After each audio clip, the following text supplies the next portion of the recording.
ಆತ್ಮೀಯ ವಿದ್ಯಾರ್ಥಿ ಮಿತ್ರರೇ, ಇವತ್ತಿನ ವಿಡಿಯೋದಲ್ಲಿ ನಾವು 10ನೇ ತರಗತಿಯ ವಿಜ್ಞಾನ ವಿಷಯದ ಲೋಹಗಳು ಮತ್ತು ಅಲೋಹಗಳು ಎಂಬ ಪಾಠದ ಕುರಿತು ಇರತಕ್ಕಂತಹ ಕೆಲವು ಮುಖ್ಯವಾದಂತಹ ಬಹು ಆಯ್ಕೆಯ ಪ್ರಶ್ನೆಗಳ ಬಗ್ಗೆ ಅಭ್ಯಾಸ ಮಾಡೋಣ. ಮೊದಲನೇ ಪ್ರಶ್ನೆ, ಲೋಹಗಳು ಹೊಳಪಾದ ಮೇಲ್ಮೈಯನ್ನು ಹೊಂದಿರುವ ಗುಣಕ್ಕೆ ಹೀಗೆಂದು ಕರೆಯುತ್ತಾರೆ. ಆಯ್ಕೆಗಳು ಲೋಹೀಯ ಹೊಳಪು, ಬಿದುರತೆ, ಶಾಬ್ದನ, ಯಾವುದೂ ಅಲ್ಲ. ಇಲ್ಲಿ ಲೋಹಗಳು ಹೊಳಪಾದ ಮೇಲ್ಮೈಯನ್ನು ಹೊಂದಿರತಕ್ಕಂತಹ ಗುಣಕ್ಕೆ ಲೋಹೀಯ ಹೊಳಪು ಅಂಥೇಳಿ ಕರೀತಾರೆ. ಆಯ್ಕೆ ಎ ಸರಿಯಾದ ಉತ್ತರ. ಮುಂದಿನ ಪ್ರಶ್ನೆ, ಕೆಲವು ಲೋಹಗಳನ್ನು ಕುಟ್ಟಿ ತೆಳವಾದ ಹಾಳೆಗಳನ್ನಾಗಿ ಮಾಡಬಹುದಾದ ಗುಣಕ್ಕೆ ಹೀಗೆಂದು ಕರೆಯುತ್ತಾರೆ. ಆಯ್ಕೆಗಳು ಲೋಹೀಯ ಹೊಳಪು, ಬಿದುರತೆ, ಶಾಬ್ದನ, ಕುಟ್ಯತೆ. ಲೋಹಗಳನ್ನು ಕುಟ್ಟಿ ತೆಳವಾದ ಹಾಳೆಗಳನ್ನಾಗಿಸ್ತಕ್ಕಂತಹ ಒಂದು ಲೋಹೀಯ ಗುಣಕ್ಕೆ ಕುಟ್ಯತೆ ಅಂಥೇಳಿ ಕರೀತಾರೆ. ಆಯ್ಕೆ ಡಿ. ಮುಂದಿನ ಪ್ರಶ್ನೆ, ಅತಿ ಹೆಚ್ಚು ತನ್ಯ ಗುಣವನ್ನು ಹೊಂದಿರುವ ಲೋಹಗಳು. ಮಕ್ಕಳೇ, ಇಲ್ಲಿ ತನ್ಯ ಗುಣ ಅನ್ನುವಂಥದ್ದು ಲೋಹಗಳನ್ನು ಸುತ್ತಿಗೆಯಿಂದ ಹೊಡೆದು ತಂತಿಯನ್ನಾಗಿಸುವಂತಹ ಒಂದು ಗುಣಕ್ಕೆ ತನ್ಯತೆಯ ಗುಣ ಅಂಥೇಳಿ ಕರೀತಾರೆ. ಆಯ್ಕೆಗಳು ಕಬ್ಬಿಣ ಮತ್ತು ತಾಮ್ರ. ಆಯ್ಕೆ 2 ಅಲ್ಯೂಮಿನಿಯಂ ಮತ್ತು ಬೆಳ್ಳಿ. ಆಯ್ಕೆ 3 ಚಿನ್ನ ಮತ್ತು ಬೆಳ್ಳಿ. ಆಯ್ಕೆ 4 ಮೇಲಣೆ ಯಾವುದೂ ಅಲ್ಲ. ಇಲ್ಲಿ ಸರಿಯಾದ ಉತ್ತರ ಚಿನ್ನ ಮತ್ತು ಬೆಳ್ಳಿ. ಮುಂದಿನ ಪ್ರಶ್ನೆ, ಶಾಲೆಗಳಲ್ಲಿ ಲೋಹಗಳಿಂದ ಮಾಡಲ್ಪಟ್ಟಿರುವ ಗಂಟೆಗಳನ್ನು ಬಳಸುತ್ತಾರೆ. ಇಲ್ಲಿ ಲೋಹದ ಯಾವ ಗುಣವನ್ನು ಬಳಸಲಾಗುತ್ತದೆ? ಆಯ್ಕೆಗಳು ತನ್ಯತೆ, ಶಾಬ್ದನ, ಕುಟ್ಯತೆ, ಹೊಳಪು. ಮಕ್ಕಳೇ, ಶಾಲೆಗಳಲ್ಲಿ ಲೋಹಗಳಿಂದ ಮಾಡಿರ್ತಕ್ಕಂಥ ಗಂಟೆಗಳನ್ನು ಅಲ್ಲಿ ಬಳಸ್ತಾ ಇದ್ದಾರೆ. ಅಲ್ಲಿ ಯಾವ ಲೋಹದ ಗುಣವು ಇಲ್ಲಿ ಸಹಾಯಕಾರಿಯಾಗುತ್ತದೆ ಅಂತ ಕೇಳಿದರೆ ಸರಿಯಾದ ಉತ್ತರ ಶಾಬ್ದನ ಗುಣ. ಆಯ್ಕೆ ಬಿ. ಮುಂದಿನ ಪ್ರಶ್ನೆ, ಕೊಠಡಿಯ ತಾಪಮಾನದಲ್ಲಿ ದ್ರವರೂಪದಲ್ಲಿರುವ ಲೋಹ. ಆಯ್ಕೆಗಳು ಕಬ್ಬಿಣ, ಅಲ್ಯೂಮಿನಿಯಂ, ಪಾದರಸ ಮತ್ತು ತಾಮ್ರ. ಸರಿಯಾದ ಆಯ್ಕೆ ಪಾದರಸ. ಮುಂದಿನ ಪ್ರಶ್ನೆ, ಇವುಗಳಲ್ಲಿ ತುಂಬ ಮೃದುವಾಗಿರುವ ಅಥವಾ ಚಾಕುವಿನಿಂದ ಸುಲಭವಾಗಿ ಕತ್ತರಿಸಬಹುದಾದ ಲೋಹಗಳು ಎಂದರೆ ಅನ್ನುವಂತಹ ಪ್ರಶ್ನೆ ಇದೆ. ಆಯ್ಕೆಗಳು ಕಬ್ಬಿಣ, ಅಲ್ಯೂಮಿನಿಯಂ, ಸೋಡಿಯಂ, ತಾಮ್ರ. ಸರಿಯಾದ ಆಯ್ಕೆ ಸೋಡಿಯಂ. ಸೋಡಿಯಂ ಒಂದು ಮೃದುವಾದ ಲೋಹವಾಗಿದ್ದು ಇದನ್ನು ಚಾಕುವಿನಿಂದ ಕತ್ತರಿಸಬಹುದು.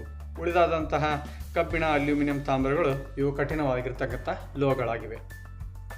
ಮುಂದಿನ ಪ್ರಶ್ನೆ, ಅತ್ಯಂತ ಕಠಿಣವಾದ ನೈಸರ್ಗಿಕ ವಸ್ತು ಎಂದರೆ? ಆಯ್ಕೆಗಳು ಎ ಗ್ರಾಫೈಟ್, ಬಿ ಗಂಧಕ, ಸಿ ಕಾಡಿಗೆ, ಡಿ ವಜ್ರ. ಅತ್ಯಂತ ಕಠಿಣವಾದ ನೈಸರ್ಗಿಕ ವಸ್ತು ಯಾವುದು ಎಂದರೆ ವಜ್ರ. ಇದು ಕಾರ್ಬನ್ನಿನ ಒಂದು ರೂಪವಾಗಿದೆ. ಮುಂದಿನ ಪ್ರಶ್ನೆ, ಹೆಚ್ಚಿನ ಅಲೋಹಗಳು ನೀರಿನಲ್ಲಿ ಕರಗಿದಾಗ ಯಾವ ರೀತಿಯ ಆಕ್ಸೈಡ್ಗಳನ್ನು ಉಂಟು ಮಾಡುತ್ತವೆ? ಆಯ್ಕೆಗಳು ಪ್ರತ್ಯಾಮ್ಲೀಯ ಆಕ್ಸೈಡ್ಗಳು, ಆಮ್ಲೀಯ ಆಕ್ಸೈಡ್ಗಳು, ಮೇಲಿನ ಎರಡೂ ಸರಿ, ಯಾವುದೂ ಅಲ್ಲ. ಮಕ್ಕಳೇ, ಹೆಚ್ಚಿನ ಅಲೋಹಗಳನ್ನು ನೀರಿನಲ್ಲಿ ಕರಗಿಸಿದಾಗ ಅವು ಆಮ್ಲೀಯ ಆಕ್ಸೈಡ್ಗಳನ್ನು ಉಂಟು ಮಾಡುತ್ತವೆ. ಆದ್ದರಿಂದ ಸರಿಯಾದ ಆಯ್ಕೆ ಬಿ. ಮುಂದಿನ ಪ್ರಶ್ನೆ, ಉಭಯವರ್ತಿ ಆಕ್ಸೈಡ್ಗಳಿಗೆ ಉದಾಹರಣೆ ಎಂದರೆ? ಆಯ್ಕೆಗಳು ಅಲ್ಯೂಮಿನಿಯಂ ಆಕ್ಸೈಡ್ ಮತ್ತು ಸತುವಿನ ಆಕ್ಸೈಡ್. ಆಯ್ಕೆ ಬಿ ಸೋಡಿಯಂ ಆಕ್ಸೈಡ್ ಮತ್ತು ಮೆಗ್ನೀಷಿಯಂ ಆಕ್ಸೈಡ್. ಆಪ್ಷನ್ ಸಿ ತಾಮ್ರದ ಆಕ್ಸೈಡ್ ಮತ್ತು ಸಲ್ಫರ್ ಡೈಆಕ್ಸೈಡ್. ಆಪ್ಷನ್ ಡಿ ಇಂಗಾಲದ ಡೈಆಕ್ಸೈಡ್. ಇದಕ್ಕೆ ಉತ್ತರವನ್ನು ಅಂದುಕೊಳ್ಳೋಕ್ಕಿಂತ ಪೂರ್ವದಲ್ಲಿ ಉಭಯವರ್ತಿ ಆಕ್ಸೈಡ್ಗಳು ಎಂದರೇನು ಅನ್ನೋದನ್ನು ನಾವೀಗ ನೋಡೋಣ.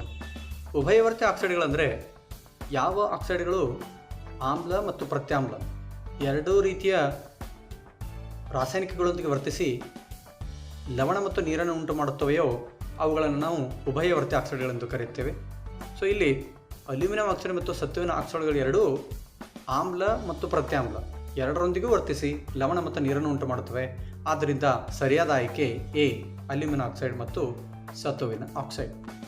ಮುಂದಿನ ಪ್ರಶ್ನೆ, ಸೋಡಿಯಂ ಮತ್ತು ಪೊಟ್ಯಾಷಿಯಂನಂತಹ ಲೋಹಗಳನ್ನು ಸೀಮೆ ಎಣ್ಣೆಯಲ್ಲಿ ಸಂಗ್ರಹಿಸಿಟ್ಟಿರುತ್ತಾರೆ, ಏಕೆಂದರೆ ಈ ಲೋಹಗಳನ್ನು ಗಾಳಿಗೆ ತೆರೆದಿಟ್ಟಾಗ? ಆಯ್ಕೆಗಳು ಸೀಮೆ ಎಣ್ಣೆ ತುಂಬ ಅಗ್ಗವಾಗಿರುವುದು. ಆಯ್ಕೆ ಬಿ ಕ್ಷಿಪ್ರವಾಗಿ ವರ್ತಿಸಿ ಬೆಂಕಿ ಹೊತ್ತಿಕೊಳ್ಳುತ್ತವೆ. ಆಯ್ಕೆ ಸಿ ಸೀಮೆ ಎಣ್ಣೆ ಎಲ್ಲ ಕಡೆ ಸುಲಭವಾಗಿ ದೊರೆಯುವುದು. ಆಪ್ಷನ್ ಡಿ ವಿಷಕಾರಿ ಅನಿಲಗಳನ್ನು ಬಿಡುಗಡೆ ಮಾಡುತ್ತವೆ. ಸೊ ಇಲ್ಲಿ ಸೋಡಿಯಂ ಮತ್ತು ಪೊಟ್ಯಾಷಿಯಂತಹ ಲೋಹಗಳನ್ನು ಸೀಮೆಎಣ್ಣೆಯಲ್ಲಿ ಏಕೆ ಸಂಗ್ರಹಿಸಿಟ್ಟಿರುತ್ತಾರೆ ಅಂತಂದರೆ ಆ ಲೋಹಗಳು ಬಹಳಷ್ಟು ಕ್ರಿಯಾಶೀಲವಾಗಿರುತ್ತವೆ. ಅವುಗಳನ್ನು ಗಾಳಿಗೆ ತೆರೆದಿಟ್ಟಾಗ ಅವು ವಾತಾವರಣದಲ್ಲಿ ಇರತಕ್ಕಂತಹ ಗಾಳಿಯ ಘಟಕಗಳೊಂದಿಗೆ ವರ್ತಿಸಿ ಆಕ್ಸೈಡ್ಗಳಾಗಿ ಪರಿವರ್ತನೆ ಆಗುತ್ತವೆ. ಆದ್ದರಿಂದ ಅವುಗಳನ್ನು ಸೀಮೆಎಣ್ಣೆಯನ್ನು ಸಂಗ್ರಹಿಸಿಟ್ಟರೆ ಆ ಸೀಮೆಎಣ್ಣೆಯೊಂದಿಗೆ ಅವು ವರ್ತಿಸುವುದಿಲ್ಲ. ಸೊ ಆದ್ದರಿಂದ ಈ ಲೋಹಗಳನ್ನು ಸೀಮೆಎಣ್ಣೆಯಲ್ಲಿ ಸಂಗ್ರಹಿಸಿಟ್ಟಿರುತ್ತಾರೆ. ಸೊ ಆಯ್ಕೆ ಬಿ, ಕ್ಷಿಪ್ರವಾಗಿ ವರ್ತಿಸಿ ಬೆಂಕಿ ಹೊತ್ತಿಕೊಳ್ಳುತ್ತವೆ, ಆದ್ದರಿಂದ ಇವುಗಳನ್ನು ಸೀಮೆಎಣ್ಣೆಯಲ್ಲಿ ಸಂಗ್ರಹಿಸಿಟ್ಟಿರುತ್ತಾರೆ. ಮುಂದಿನ ಪ್ರಶ್ನೆ, ಇವುಗಳಲ್ಲಿ ಯಾವ ಲೋಹ ನೀರಿನ ಜೊತೆ ಪ್ರತಿವರ್ತಿಸುವುದಿಲ್ಲ? ಆಯ್ಕೆ ಎ ಕಬ್ಬಿಣ, ಆಯ್ಕೆ ಬಿ ಅಲ್ಯೂಮಿನಿಯಂ, ಆಯ್ಕೆ ಸಿ ಸೋಡಿಯಂ, ಆಯ್ಕೆ ಡಿ ಚಿನ್ನ. ಸೊ ಇವುಗಳಲ್ಲಿ ಯಾವ ಲೋಹ ನೀರಿನ ಜೊತೆ ಪ್ರತಿವರ್ತಿಸುವುದಿಲ್ಲ ಅಂದರೆ ಅದು ಚಿನ್ನ. ಏಕೆಂದರೆ ಕ್ರಿಯಾಶೀಲತೆ ಸರಣಿಯಲ್ಲಿ ಚಿನ್ನವು ಅತಿ ಕೆಳಮಟ್ಟದ ಧಾತುವಾಗಿರುವುದರಿಂದ ಇದು ಯಾವುದೇ ರೀತಿಯ ರಾಸಾಯನಿಕಗಳೊಂದಾಗಲಿ, ನೀರಿನೊಂದಿಗೆ ಆಗಲಿ ಅಥವಾ ಗಾಳಿಯೊಂದಿಗೆ ಆಗಲಿ, ಗಾಳಿಯಲ್ಲಿರ್ತಕ್ಕಂಥ ಘಟಕಗಳೊಂದಿಗೆ ಆಗಲಿ ಇದು ಬೇಗನೆ ವರ್ತಿಸುವುದಿಲ್ಲ. ಸೊ ಆದ್ದರಿಂದ ಚಿನ್ನ ಸರಿಯಾದ ಉತ್ತರ. ಸೊ ಮುಂದಿನ ಪ್ರಶ್ನೆ, ತಾಮ್ರದ ಸಲ್ಫೇಟ್ ದ್ರಾವಣದಿಂದ ತಾಮ್ರವನ್ನು ಸ್ಥಾನಪಲ್ಲಟಗೊಳಿಸಿ ತಾಮ್ರವನ್ನು ಪಡೆಯಲು ಬಳಸುವ ಲೋಹ. ಸೊ ಇಲ್ಲಿ ತಾಮ್ರ ಸಲ್ಫೇಟ್ ದ್ರಾವಣದಿಂದ ತಾಮ್ರವನ್ನು ಸ್ಥಾನಪಲ್ಲಟಗೊಳಿಸಬೇಕಾದ್ರೆ ತಾಮ್ರಕ್ಕಿಂತ ಹೆಚ್ಚು ಕ್ರಿಯಾಶೀಲವಾಗಿರತಕ್ಕಂತಹ ಒಂದು ಲೋಹದ ಅವಶ್ಯಕತೆ ನಮಗಿರುತ್ತದೆ. ಆದ್ದರಿಂದ ಅದಕ್ಕೆ ಕಬ್ಬಿಣವು ತಾಮ್ರಕ್ಕಿಂತ ಹೆಚ್ಚು ಕ್ರಿಯಾಶೀಲವಾಗಿರೋದ್ರಿಂದ ತಾಮ್ರ ಸಲ್ಫೇಟ್ ದ್ರಾವಣದಿಂದ ತಾಮ್ರವನ್ನು ಸ್ಥಾನಪಲ್ಲಟಗೊಳಿಸಲಿಕ್ಕೆ ಕಬ್ಬಿಣವನ್ನು ಬಳಸುತ್ತಾರೆ.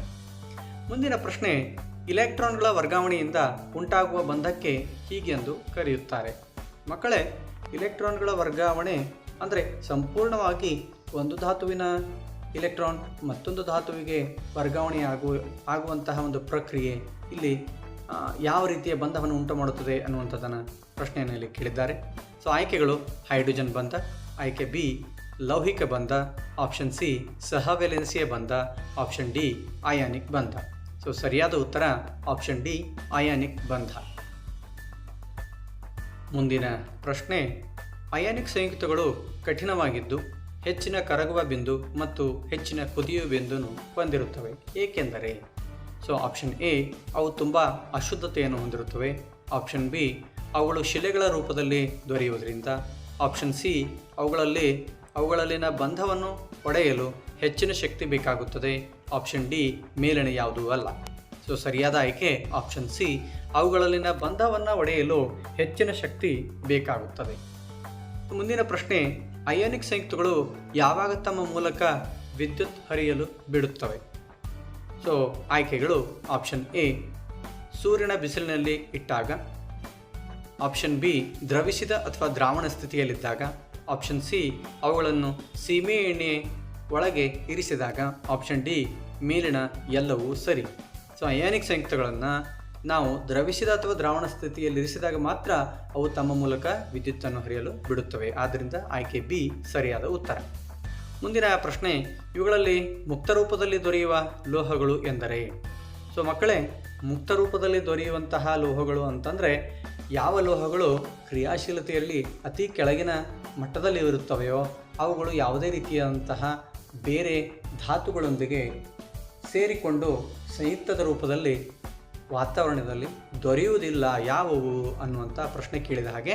ಸೊ ಇಲ್ಲಿ ಆಯ್ಕೆಗಳು ಆಪ್ಷನ್ ಎ ಚಿನ್ನ, ಬೆಳ್ಳಿ, ತಾಮ್ರ ಮತ್ತು ಬಂಗಾರ, ಆಪ್ಷನ್ ಬಿ ಅಲ್ಯೂಮಿನಿಯಂ, ಗ್ರಾಫೈಟ್, ಗಂಧಕ, option C sodium, magnesium, option D ತಾಮ್ರ, ನಿಕ್ಕೆಲ್, ಲಿಥಿಯಂ. ಇಲ್ಲಿ ಮುಕ್ತ ರೂಪದಲ್ಲಿ ದೊರೆಯುವ ಲೋಹಗಳು ಅಂದರೆ ಆಪ್ಷನ್ ಎ ಚಿನ್ನ, ಬೆಳ್ಳಿ, ತಾಮ್ರ ಮತ್ತು ಬಂಗಾರ. ಮುಂದಿನ ಪ್ರಶ್ನೆ, ಸಾಮಾನ್ಯವಾಗಿ ಭೂಮಿಯಿಂದ ಗಣಿಗಾರಿಕೆ ಮಾಡಿದ ಅದಿರುಗಳು ಮಣ್ಣು, ಮರಳು ಇತ್ಯಾದಿ ಕಲ್ಮಶಗಳಿಂದ ಹೆಚ್ಚಿನ ಪ್ರಮಾಣದಲ್ಲಿ ಕಲುಷಿತಗೊಂಡಿರುತ್ತವೆ, ಇದಕ್ಕೆ ಏನೆಂದು ಕರೆಯುತ್ತಾರೆ? ಆಯ್ಕೆಗಳು ಎ ಅನುಪಯುಕ್ತ ಕಾರ್ಬೊನೇಟ್, ಆಪ್ಷನ್ ಬಿ ಮಡ್ಡಿ, ಆಪ್ಷನ್ ಸಿ ತ್ಯಾಜ್ಯ, ಆಪ್ಷನ್ ಡಿ ಅನುಪಯುಕ್ತ ಕಶ್ಮಲ. ಸೊ ಸರಿಯಾದ ಆಯ್ಕೆ ಆಪ್ಷನ್ ಬಿ ಮಡ್ಡಿ. ಸೊ ಮುಂದಿನ ಪ್ರಶ್ನೆ, ಇವುಗಳಲ್ಲಿ ಯಾವುದು ಪಾದರಸದ ಒಂದು ಅದಿರು ಆಗಿದೆ? ಸೊ ಆಯ್ಕೆಗಳು option A hematite, option B cinnabar, option C chalcopyrite, option D limonite. So ಸರಿಯಾದ ಆಯ್ಕೆ ಆಪ್ಷನ್ ಬಿ ಸಿನ್ನಬಾರ್. ಮುಂದಿನ ಪ್ರಶ್ನೆ, ಸಲ್ಫೈಡ್ ಅದುರನ್ನು ಆಕ್ಸೈಡನ್ನಾಗಿ ಪರಿವರ್ತಿಸಲು ಅಧಿಕ ಪ್ರಮಾಣದ ಗಾಳಿಯಲ್ಲಿ ಹೆಚ್ಚಿನ ಉಷ್ಣತೆಯಲ್ಲಿ ಕಾಸುವ ವಿಧಾನಕ್ಕೆ ಹೀಗೆಂದು ಕರೆಯುತ್ತಾರೆ. ಸೊ ಆಯ್ಕೆಗಳು ಆಪ್ಷನ್ ಎ ಕಾಸುವಿಕೆ, ಆಪ್ಷನ್ ಬಿ ಹುರಿಯುವಿಕೆ, ಆಪ್ಷನ್ ಸಿ ವಿದ್ಯುತ್ ವಿಭಜನೆ, ಆಪ್ಷನ್ ಡಿ ಮೇಲಿನ ಯಾವುದು ಅಲ್ಲ. ಸೊ ಸರಿಯಾದ ಆಯ್ಕೆ ಆಪ್ಷನ್ ಬಿ ಹುರಿಯುವಿಕೆ. ಮುಂದಿನ ಪ್ರಶ್ನೆ, ಕಾರ್ಬೊನೇಟ್ ಅದುರುಗಳನ್ನು ಆಕ್ಸೈಡನ್ನಾಗಿ ಪರಿವರ್ತಿಸಲು ಕಡಿಮೆ ಪ್ರಮಾಣದ ಗಾಳಿಯಲ್ಲಿ ಹೆಚ್ಚಿನ ಉಷ್ಣತೆಯಲ್ಲಿ ಕಾಸುವ ವಿಧಾನಕ್ಕೆ ಹೀಗೆಂದು ಕರೆಯುತ್ತಾರೆ. ಸೊ ಆಯ್ಕೆಗಳು ಆಪ್ಷನ್ ಎ ಕಾಸುವಿಕೆ, ಆಪ್ಷನ್ ಬಿ ಹುರಿಯುವಿಕೆ, ಆಪ್ಷನ್ ಸಿ ವಿದ್ಯುತ್ ವಿಭಜನೆ, ಆಪ್ಷನ್ ಡಿ ಮೇಲಿನ ಯಾವುದು ಅಲ್ಲ. ಸೊ ಸರಿಯಾದ ಆಯ್ಕೆ ಆಪ್ಷನ್ ಎ ಕಾಸುವಿಕೆ. ಮುಂದಿನ ಪ್ರಶ್ನೆ, ಅಲ್ಯೂಮಿನಿಯಂನೊಂದಿಗೆ ಕಬ್ಬಿಣದ ಆಕ್ಸೈಡ್ನ ಪ್ರತಿವರ್ತನೆಯನ್ನು ರೈಲ್ವೆ ಹಳಿಗಳು ಅಥವಾ ಮುರಿದ ಯಂತ್ರ ಭಾಗಗಳ ಜೋಡಣೆಯಲ್ಲಿ ಬಳಸುವ ಪ್ರಕ್ರಿಯೆಯನ್ನು ಡ್ಯಾಶ್ ಎಂದು ಕರೆಯುತ್ತಾರೆ. ಸೊ ಆಯ್ಕೆಗಳು ಥರ್ಮೈಟ್ ಕ್ರಿಯೆ, ಆಪ್ಷನ್ ಬಿ ಲೋಹೋದ್ಧರಣ ಕ್ರಿಯೆ, ಆಪ್ಷನ್ ಸಿ ವಿದ್ಯುತ್ ಲೇಪನ ಕ್ರಿಯೆ, ಆಪ್ಷನ್ ಡಿ ವಿದ್ಯುತ್ ವಿಶ್ಲೇಷಣಾ ಕ್ರಿಯೆ. ಸೊ ಸರಿಯಾದ ಆಯ್ಕೆ ಆಪ್ಷನ್ ಎ ಥರ್ಮೈಟ್ ಕ್ರಿಯೆ. ಮುಂದಿನ ಪ್ರಶ್ನೆ, ವಿದ್ಯುತ್ ವಿಭಜನೀಯ ಶುದ್ಧೀಕರಣದಲ್ಲಿ ಶುದ್ಧ ಲೋಹವು ಎಲ್ಲಿ ಸಂಗ್ರಹವಾಗುತ್ತದೆ? ಸೊ ಆಯ್ಕೆಗಳು ಆಪ್ಷನ್ ಎ ಧನಾಗ್ರ, ಆಪ್ಷನ್ ಬಿ ಋಣಾಗ್ರ, ಆಪ್ಷನ್ ಸಿ ತಳಭಾಗದಲ್ಲಿ, ಆಪ್ಷನ್ ಡಿ ಮೇಲಿನ ಯಾವುದೂ ಅಲ್ಲ. ಸೊ ಸರಿಯಾದ ಆಯ್ಕೆ ಆಪ್ಷನ್ ಬಿ ಋಣಾಗ್ರ. ಮುಂದಿನ ಪ್ರಶ್ನೆ, ಉಪ್ಪು ಮತ್ತು ಕಬ್ಬಿಣವನ್ನು ತುಕ್ಕಿನಿಂದ ಸಂರಕ್ಷಿಸಲು ಗ್ಯಾಲ್ವನೀಕರಣ ವಿಧಾನದಲ್ಲಿ ಈ ಲೋಹದ ಲೇಪನವನ್ನು ಮಾಡಲಾಗುತ್ತದೆ. ಆಯ್ಕೆಗಳು ಆಪ್ಷನ್ ಎ ಸತು, ಆಪ್ಷನ್ ಬಿ ತಾಮ್ರ, option C iodine, option D nickel.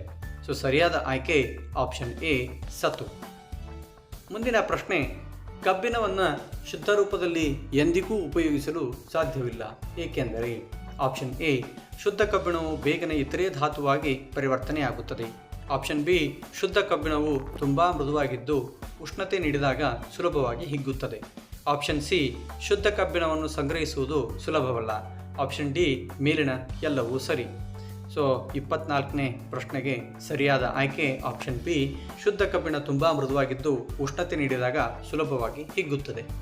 So ಮುಂದಿನ ಪ್ರಶ್ನೆ, ಮಿಶ್ರಲೋಹಗಳ ಒಂದು ಘಟಕ ಪಾದರಸವಾಗಿದ್ದರೆ ಅದನ್ನು ಹೀಗೆ ಅನ್ನುವರು. ಸೊ ಆಯ್ಕೆಗಳು option A cinnabar, option B ಧನಾಗ್ರಮಡ್ಡಿ, option C amalgam, option D thermite. So ಸರಿಯಾದ ಆಯ್ಕೆ ಆಪ್ಷನ್ ಸಿ ಅಮಾಲ್ಗಮ್.